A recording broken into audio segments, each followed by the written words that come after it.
Well, the question remains, why are so many people taking to the streets and behaving like this? We're joined by Dr. Eldin Fahmy, a senior lecturer from the University of Bristol who specialises in social exclusion and youth disadvantage. Thank you very much for joining us tonight. What do you think is causing all this violence and disorder that we're seeing? Well, I mean, these are obviously complex phenomena, but it's important to recognise that the historical record shows that, unfortunately, rioting is a predictable consequence of deep-rooted and persistent disadvantage. Lack of opportunities, chronic unemployment, poverty, growing inequality are all associated with, are all root causes of the kind of disorders that we're seeing today. But if it's your street, if it's your business that's under attack, I mean, there's very little compassion from the ordinary person on the street towards the rioters at the moment, isn't there? Yes, I mean, clearly no one would condone the kind of behaviours that we're seeing that are putting people's safety and people's livelihoods at risk.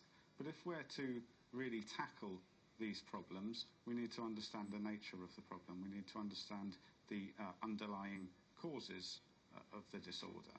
So, although it's very easy to simply dismiss this as criminal behaviour, and clearly looting, arson, criminal damage are criminal behaviour, we also need to try and understand why people are doing this if we're to effectively prevent that in the future.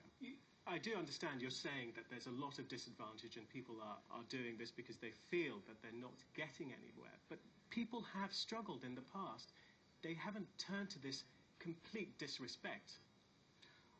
Well, I mean, when we've had, I think we need to bear in mind here the recent history of the recession, the effects of spending cuts. In the past, when we've seen deep recessions in the 1980s, indeed in the early 1990s, there were equivalent social disorders throughout the UK, rioting in a number of cities. So, in that respect, this is not entirely without precedent.